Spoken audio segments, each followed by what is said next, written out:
As a constitutional law attorney, former senior legal advisor and personal counsel to President Donald J. Trump, Jenna Ellis believes in the rule of law and the importance of integrity in our elections. And she's ready to tackle the big cultural and legal issues facing America. This is the Jenna Ellis Show. Here is your host, Jenna Ellis. With inflation, the banking world collapse, and everything that Joe Biden is doing not to protect America, you need to make sure to secure your financial health, especially in retirement. And hey, if you're a millennial like me, that actually is sooner than you think. You need to start now, even if you are a millennial or a Gen Zer, to make sure that your financial health is actually healthy when we get to retirement. And Legacy Precious Metals has a revolutionary new online platform that allows you to invest in gold and silver online in real time. In a few easy steps, you can open an account online, select your metals of choice, and choose to have them stored in a vault or shipped right to your door. You'll have access to a dashboard where you can track your portfolio growth in real time anytime. You'll see transparent pricing on each coin and bar, and this puts you in complete control of your money. The platform is free to sign up for. Visit legacypminvestments.com and open your account and see this new investing platform for yourself. Gold hedges against inflation and against a volatile stock market. A truly diversified portfolio isn't just more stocks and bonds, but different asset classes. This brand new platform allows you to make investments in gold and silver, no matter how small or large, with just a few clicks. Visit legacypm.com to get started. You can download the free investor's guide, and you can also call Legacy PM Investments to talk to a portfolio expert to get expert answers to to customize your personal portfolio. So visit legacypminvestments.com to get started. Tell them that Jenna sent you.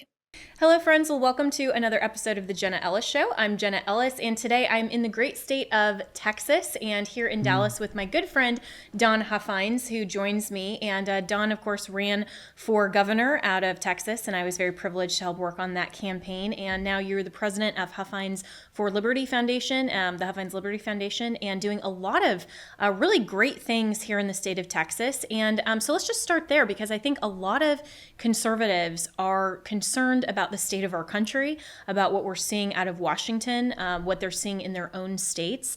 And so as you're looking at the state of our country, what are the big issues that we need to be concerned with as conservatives and respond to? Well, good day, Jenna, and thank you for having me on your show. And by the way, thank you so much for the support in my campaign. It was just tremendous to have your honesty, and you're just so thought of across the nation as a voice of liberty and freedom, and it is an honor to be on your show. And I just love being on it. You're just such a light in the dark clouds sometimes. But look, for liberty and freedom across the nation, we're under attack, and we always will be. And because this is really a case of good versus evil, and this is a marathon. Our country was divinely inspired and created by God, and we are a Christian nation. And unfortunately, evil works with control. It's a lot easier for demonic forces to control the humans, and they exist for one thing, and that is for the ruin of man. And it's a lot easier to do that if you control man with just a few people. So government just exists naturally to always control people and to get control of humans. And our country and our founders of our country knew that. It's really interesting, because if you really look at why did they write the Constitution? And the Constitution wasn't really written to protect us from the British, even though they're at a war with the British or France or Spain or Russia or China or anyone else. They knew the biggest threat to our country was from was the very government they were creating. The threat being to your liberty, to your God-given liberty. The biggest threat is always government, and it was the very government they were creating. So as you know, as a constitutional expert that you are, the Constitution is written to defend our God-given liberties from our own government. It is. And, one of the things that you and I talk about frequently and that I love reminding people on this show and also my radio show in the morning on AFR.net is that we are so privileged to live in America that obligates our government through our founding documents to have a recognition of genuine liberty and freedom, and that our rights come from God, our creator, not our government. And so our founders recognize that the institution that God ordained as government is for our good and is to promote good, restrain evil, and understand the measurable differences between good and evil and right and wrong. And I think we're losing that understanding across the country and in our national identity when we look at things like what happened in Nashville this past week with this shooting and the motivations from this transgender person, that now it's come out that she didn't feel accepted by her family and some of these other things, and so wanted to be famous, and so went into a Christian school and shot children. I mean, these are things that can't be answered with solutions like gun control, because if it's not guns, it'll be something else. This is a motivation of a wicked heart. And these are things and ideologies that we need to contend with and speak truth into civil society and ultimately restrain evil. And as we're having these national conversations, and you're looking at particularly the state of Texas, but of course across the nation, how do we confront these false ideologies with policy positions that are fully constitutional but measurably work? Well, that's what the Huffines Liberty Foundation is working on. I like to say that we are trying to solve the disease and not the symptoms of the disease. We come up with clear solutions. And as you know, most people that run for office, and I'm not currently running for office, but they don't talk about solutions. They like to just skate around and talk about how popular they are, or the problems or the issues, but they don't ever talk about how they're going to solve the problems. And it's very typical in government. They're not really interested in being definitive on solving the problems. And let's just take what you just said. I mean, we've got a real dilemma in America and in Texas, a moral dilemma. And we have had now probably close to 3 generations of Texans being educated in our government school system without God. In '62, when they took prayer out of the school, and ever since then, and when we got rid of the 10 Commandments and everything else, we have millions of Texans being educated without a moral compass. And in the history of our country, that wasn't the case. For 150 years, really probably right after World War II, is when we had liberal Supreme Courts that started taking God out of our society. And before that, God was always present. People understood the Bible. They studied the Bible. As a matter of fact, that's how they learned to read. They learned to read in the Bible, out of the Bible. And so I think that's a lot of the underlying disease that we have.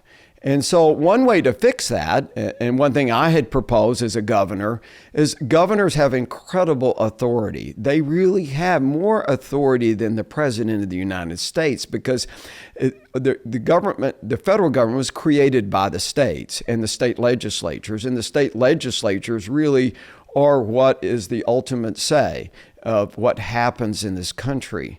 And the governor, of course, has a lot of sway over those, depends on the states. But as a governor, you could say that we're going to have prayer back in schools. As a governor, you can say we're going to have, with the legislature's corporation, you can say we're going to have Bible study. We're going to do it for 2 years, 5 years, 3 years, whatever it is. You can bring that back in, and the federal government can push back, and they can say, oh, no, wait. We got a Supreme Court decision. Well, first, the courts are a whole lot different today than they were 50 years ago. And second, what's the federal government going to do? Send the federal police into every campus in the state of Texas, every school district? We have over 1,000 school districts in the state of Texas. It's not even practical or possible. We have to push back. We have to do what's right. And we can do that. And we can solve these problems. We can help solve the problems, I should say, with the lack of morality. And these kids are just so confused. I mean, the devil's working overtime. He really is. And he's got with transgender nonsense and transvestites and everything going on and trying to confuse these children. It's nonsense. It is complete nonsense. And we don't have any courage right now in our political leaders across the nation to push back. Yeah, it is such a false and evil ideology. And of course, the devil doesn't care which false ideology anyone believes in, as long as it's false and it's not the truth. And so we've seen this played out through the course of American history in a number of ways. And we're seeing it now in the false nature of the transgender ideology that ultimately goes back to original sin, which is you can be like God and we can be God and ordain our own human sexuality, choose our own gender, and it doesn't matter what biology says. However, I feel I'm the God of my own reality. And that is false. And so as we are speaking truth in society, and as we as Christians who want to continue to preserve and protect our Judeo-Christian heritage, you mention in a federalist system, which we have, governors do have a lot of authority, and we have a lot of Republican governors, including here in the state of Texas. And so why don't we have more political courage? And why are we seeing so many even Republicans who value power and re-election and special interests and all of this over genuinely protecting America? Well, I ask myself that all the time. And as you know, I was in the Texas Senate for 4 years. I'm a businessman, and that's my career, is being in business and not in politics. So I decided to get in it. And because I was tired of seeing the answer. I was tired of not seeing politicians really solve the problems. But politics is really completely different than business. It is. And why they don't want to solve the problems is mainly because it furthers their career to have problems. And the only thing they're really interested in is their career. Most people in politics were not very successful in life or not successful in their occupations. And so this is who and what they are. And it takes, for them to, I'll give you an analogy that, you can use a lot, but for them to be a leader, for them to step up front and take a real definitive position and lead the charge on it is risky. It's really risky for them. Well, what if I get, I get criticized or this doesn't work out? Well, I'm going to lose my position.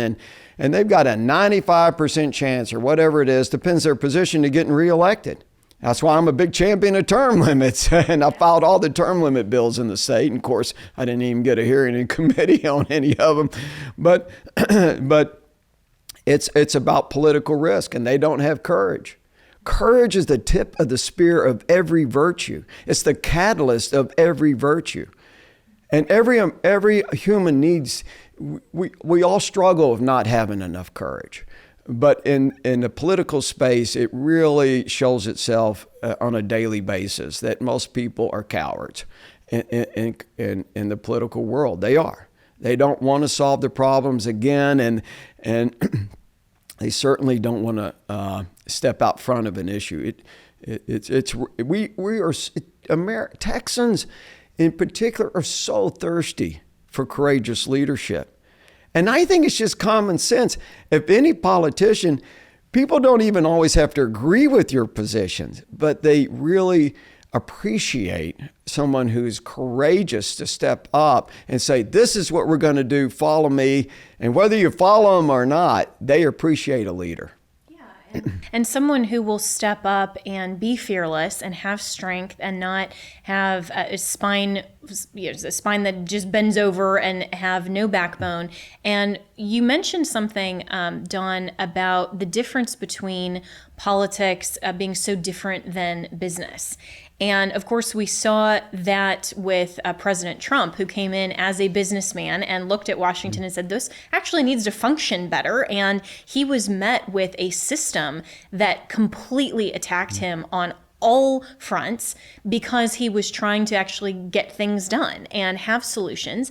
And I think it goes back to how our founders intended that we didn't have career politicians, that we had statesmen. And all of the founders had their own vocations and professions, or, General Washington was in the military, full time. And then they didn't have this understanding that you would just have a career in politics and a career in donations and be part of this institution that's non-revenue generating.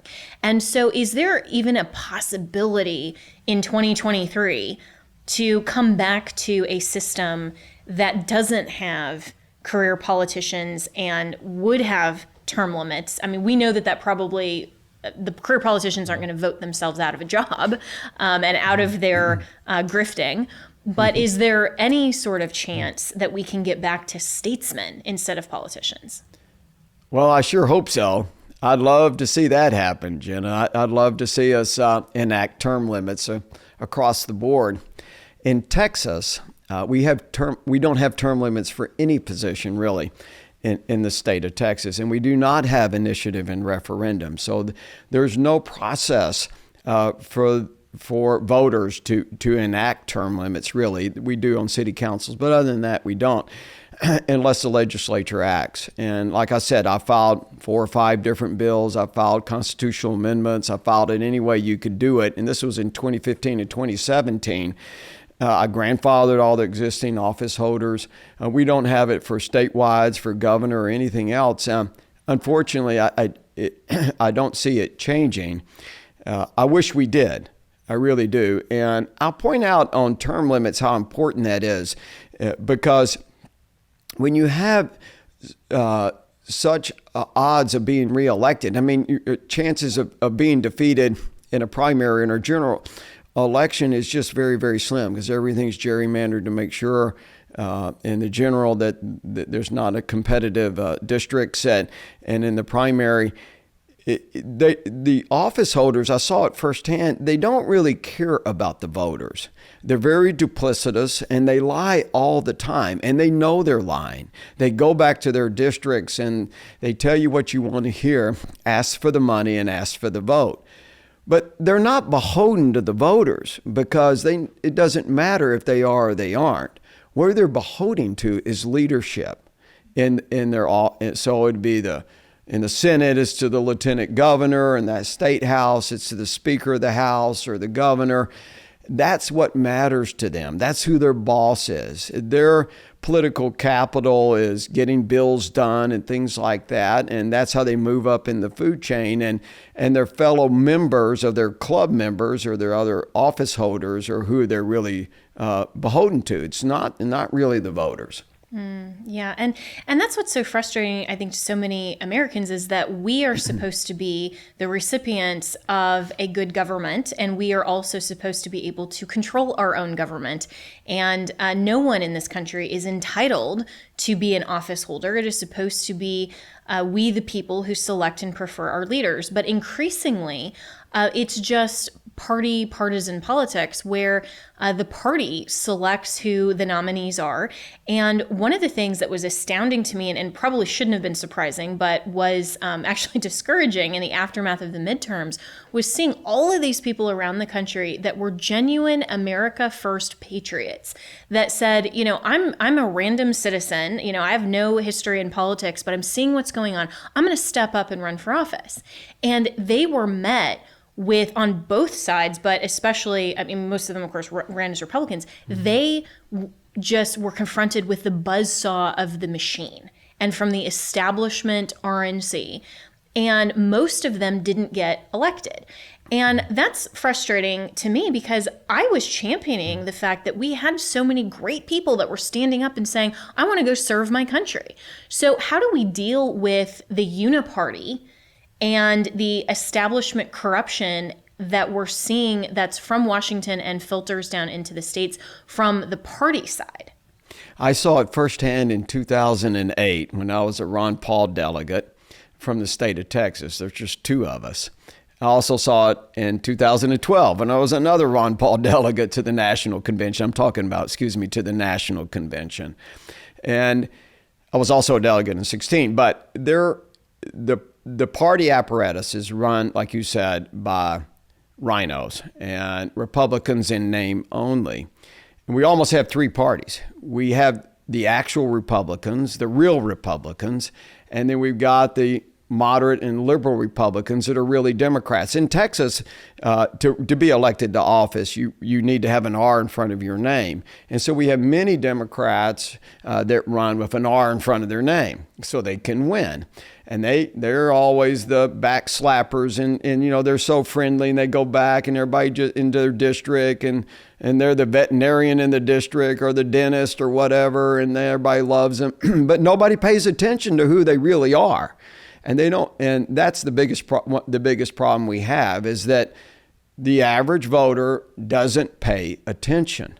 And they're all great Americans. They're great patriots. And if you really explain it to them or wake them up, then they're going to be for us. But we have so many of them that are asleep. And I always say that we got to wake up the sheep, and we got to take back the party. And it's in numbers. We've got the numbers on our side if we can get them to show up. And we need the grassroots to show up at the precinct meetings, at the state convention, and really show up at the ballot box and pay attention to who you're really putting back in office. So speaking of the ballot box, a lot of people are really frustrated, saying, well, does my vote even matter anymore? Because they're very concerned about election integrity, particularly in the aftermath of the 2020 election. But these are issues that have been going on for decades. It just came to the fore, I think, in the 2020 election, and people saw that. And then in Arizona, in the midterms, and some of these other election challenges. So what would you say to the voter who says, well, it doesn't even matter if I show up anymore because my vote isn't going to count and this is all baked in anyway? Well, very good question. Should they show up or not? I hear that a lot. And there's a lot of people who are quite cynical, and I don't blame them. But I can tell you for sure that if you don't show up, your vote's not going to get counted. That's obvious. So I look, people cheat in elections. There's no question that people cheat in elections. They've cheated in elections since there's ever been an election. And I think both parties have cheated historically. And people cheat on their final exam in schools. And so in grade school, I mean, humans cheat. And if there's a way to cheat, they're going to figure out how to do it. And the biggest risk we have, in my opinion, is with electronic voting. Because when you manipulate the software, you can manipulate anything. And it's very simple to do that. It's not complicated to manipulate software and voting machines. And you can make it, if someone wanted to cheat, they can make it look, the tally look any way they want to make it look. So it's a real risk and it's a real problem. But we have to address the problem and to make sure that people have confidence in the elections. And it's, if people say, well, there's nobody cheating, and I say, well, it doesn't matter if no one's cheating. What matters is that half the population thinks there is. And if they're not comfortable, it's voter suppression. Yeah, and that's a great point, that we need to ensure that there is transparency and accountability and confidence in the security of our elections. And that's why every state and every state legislature needs to go and have these types of audits like you would in any business. Is this functioning the way that it's supposed to? Is the administration of this process according to how we established it in state law? But of course, there's only one side that wants that to happen. And it seems like even talking about this in these questions are impermissible now in a political society. And according to the left, we're election deniers somehow, just because we're asking for transparency and saying, maybe elections should be run free and fair. And so what are some practical solutions when the judiciary, of course, is not willing to take up a lot of these challenges, or they kick it out on the basis of standing, some of those things? And then it seems like the legislatures are very hesitant to really have a lot of meaningful election integrity solutions. Some states have done more things, at least since 2020. I'm encouraged by that, but we need a lot more. We certainly need a lot more. You're totally right. We need a whole lot more. And I remind everyone that Texas has been controlled by Republicans for over 2 decades. We control every single statewide office in the House and the Senate in our state legislature, and by big majorities. But we still can't get them to focus or really enact really significant election integrity, and which is shocking. It's just shocking to me. Of course, there's many other things they won't do either, because our Republican Party, unfortunately, has a lot of RINOs in it, like a lot of states do. But the simplest thing is to get rid of the machines. Completely get rid of the machines and just do paper ballots and hand count them. And then you don't have the risk of programmers or software manipulation. Excuse me. I think that's the simplest solution, and it certainly doesn't seem very complicated to me. Mm-hmm. It really doesn't, and it only depends on, do you want to foreclose that potential avenue of cheating, or do you not? I mean, do you want more security in elections? And of course, one side would say, well, that's suppressing the vote that causes other kinds of problems. But if we can at least agree as Americans that we should focus on solutions and look at how to protect our elections, ensure that transparency, and ensure that they're free and fair, that really should not be a partisan issue at all. It shouldn't be, and it absolutely isn't. And it really isn't a partisan issue, Jenna, because it wasn't just 15 years ago. It was the Democrats screaming about election integrity. They were all, oh my gosh, there's cheaters. We got to do this, and we can't trust the companies that build the machines. And they were all upset about it. And then, of course, after they maybe manipulated the system, they're all, against any audits and things like that. The problem with audits you've got is that it's very difficult to audit software, and that's complicated, and it's not hard to audit paper ballots. And look, people can cheat with paper ballots. I get it. When LBJ was elected, it was on paper ballots, and there's no question that it's a fact that he won the U.S. Senate by cheating. So with paper ballots. But one solution is to have a very robust law enforcement division that's what they focus on. And so the citizens or the counties can call on someone to come in and inspect the ballots and enforce the election laws, because right now you've got so many counties dominated by Democrats that you're never going to prosecute anyone from cheating on one side of the aisle or the other, and because the DAs are obviously partisan and the judges are partisan in Texas. They're all elected. So not only would they not get indicted, but they wouldn't get convicted, and the juries are going to be all Democrats because the big counties are dominated by Democrats. So we're not going to get anybody convicted of voter fraud in the state of Texas.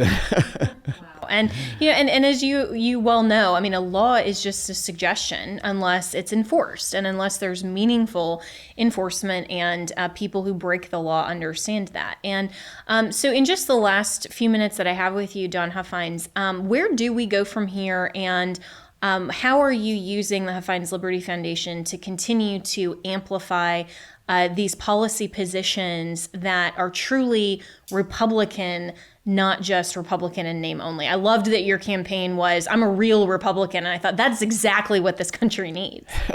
Well, thank you. It is a real Republican, actual Republican in the state of Texas. We have a tremendous party platform that's put together by thousands and thousands of delegates at our state convention every other year. And I encourage everyone out there to Google up the State of Texas Republican Party platform. You have 300 planks on it. It's really a tremendous document, and it clearly defines who we are as Texas Republicans. And one thing I'm doing is trying to always bring that to light. When I was in the Senate, I always carried the copy of the Republican platform with me wherever I went, and would encourage all the other legislators to read it and to act on it, because that's what they're supposed to do. But as the Huffines Liberty Foundation, we're rifle shooting this stuff. We're focused on just 3 or 4 main issues. The first one is property tax. Texas, this is a provincial item for Texas, but we have extremely high property tax here, and it's totally not necessary. It's about out of control spending. And so in my papers, white papers on that. It's about bringing that into, reining all the out of control spending and how we can do that. We've got a huge budget surplus in the state this year, $32 billion and $60 billion in additional revenue, and all of that should go back to the taxpayers because we overfunded government, and of course we're not going to get the money back. And the other ones we're focused on is the border.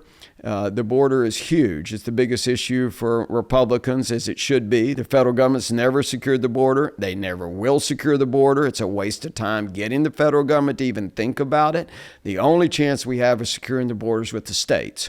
And that's what Article 1, Section 10 is about in the U.S. Constitution. As you know, I've talked about that a lot. It's an invasion. And if you declare an invasion, the state's got a tremendous amount of authority to do whatever they really need to do to repel the invasion. And we need to put economic pressure on Mexico. That's the thing that's going to make them cooperate. Trump did that, He threatened that tariff, and that was as secure as the border ever got. And but Texas alone can act unilaterally to destroy the economy of Mexico. And when we do that, they will secure their side of the river. So those are the two main issues. We're also focused on education freedom, parental choice, school choice. Competition lowers the price and increases the quality of everything it touches. This is America, and it certainly will for our government school system. It's bizarre to me that Texans trust the government with one of their most precious asset, their children. The government requires them to go to school, it tells them where they're going to go to school, it tells them what they're going to study, and their curriculum, and all the people there are paid by the government. And Texans just send their kids off down there. It's just crazy to me that they would trust the government to do anything right, more or less educate their kids. So anyway, we're having fun with all that, and we come up with great solutions to the problems, and we're amplifying that to the members of the legislature and the grassroots. Well, great. And it's a great model for state sovereignty. And Don Huffines, I really appreciate your dedication to liberty and freedom and your service to this country and continued impassioned plea that we, the people, should still prevail and have genuine liberty and freedom in this country. So thank you for all that you do and for this interview today. Thank you for having me, Jenna. Have a great day. Thanks. You too.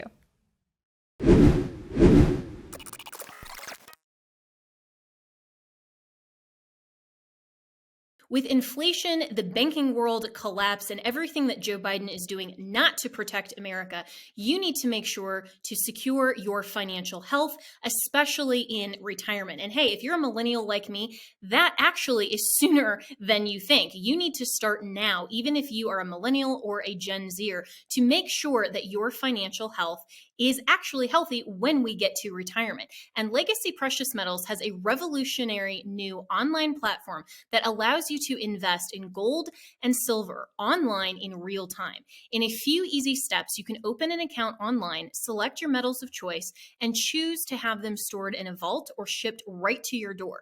You'll have access to a dashboard where you can track your portfolio growth in real time anytime.